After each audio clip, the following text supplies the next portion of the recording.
Menghadapi situasi ekonomi yang tidak menentu, inflasi yang terus melonjak, dan biaya hidup yang kian mencekik, kita seringkali terjebak dalam kecemasan finansial. Banyak dari kita berpikir bahwa menahan uang erat-erat adalah satu-satunya cara untuk bertahan hidup.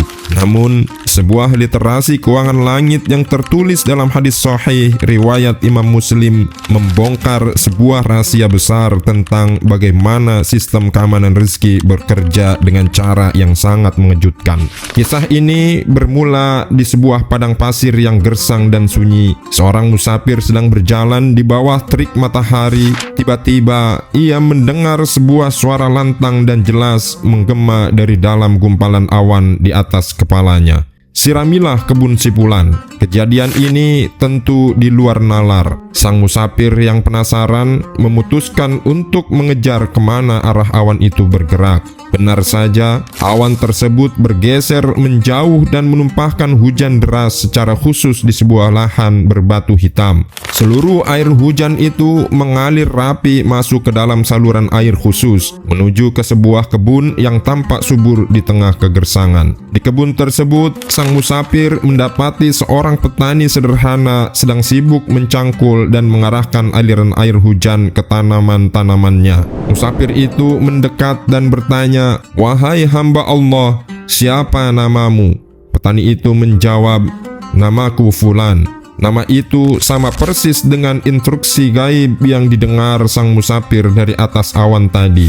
Sadar ada sesuatu yang tidak biasa, sang petani balik bertanya, mengapa musafir tersebut menanyakan namanya. Musafir itu menjawab, "Aku mendengar suara dari awan yang membawa air ini berkata, 'Siramilah kebun sipulan,' dan itu adalah namamu. Katakan kepadaku apa yang sebenarnya engkau lakukan pada kebun ini." Petani itu tersenyum lalu membocorkan rumus rahasia yang selalu ia jaga secara konsisten setiap kali masa panen tiba.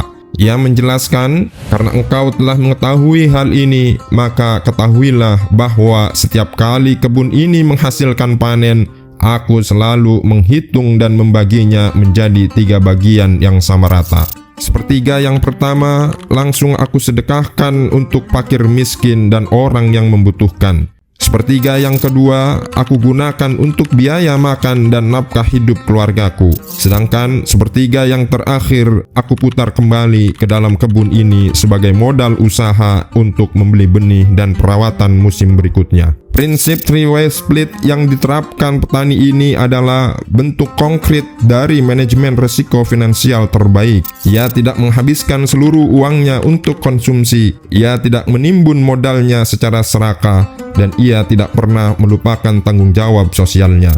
Di era modern ini, di mana banyak bisnis gulung tikar akibat salah kelola arus kas, rumus petani ini memberikan kepastian bahwa alokasi harta yang seimbang antara aksi sosial atau sedekah, konsumsi rumah tangga, dan investasi uang atau reinvestment justru akan mengaktifkan asuransi langit. Ketika bumi sedang mengalami krisis, Allah Subhanahu wa Ta'ala yang akan langsung menggerakkan alam untuk memastikan bahwa usaha dan rezeki orang-orang yang gemar berbagi akan tetap mengalir subur. Pada akhirnya, kisah ini bukan sekedar cerita tentang hujan yang turun di tempat yang tepat, melainkan tentang sebuah keyakinan. Di dunia modern, kita sering diajarkan untuk menghitung matematika di atas kertas. Jika harta dikurangi, maka jumlahnya pasti berkurang.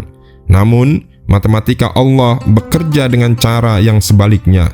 Ketika kita berani melepaskan sebagian hak kita untuk mereka yang membutuhkan, di sanalah Allah mengambil alih kendali atas kelancaran usaha dan rezeki kita. Mari kita evaluasi kembali bagaimana cara kita mengelola penghasilan selama ini. Sudahkah kita mengalokasikan porsi yang adil untuk mengetuk pintu langit? Ataukah kita masih terlalu sibuk menyimpan semuanya karena takut berkurang? Belajarlah dari sang petani, karena ketika bumi sedang mengalami ketidakpastian ekonomi, asuransi terbaik bagi harta kita adalah kembali pada rumus yang telah dijamin oleh Sang Maha Pengatur rezeki. Semoga Allah Subhanahu wa Ta'ala senantiasa memberkahi setiap tetes keringat kerja keras kita, meluaskan pintu sedekah kita, dan menjaga usaha kita tetap tumbuh subur di tengah badai apapun.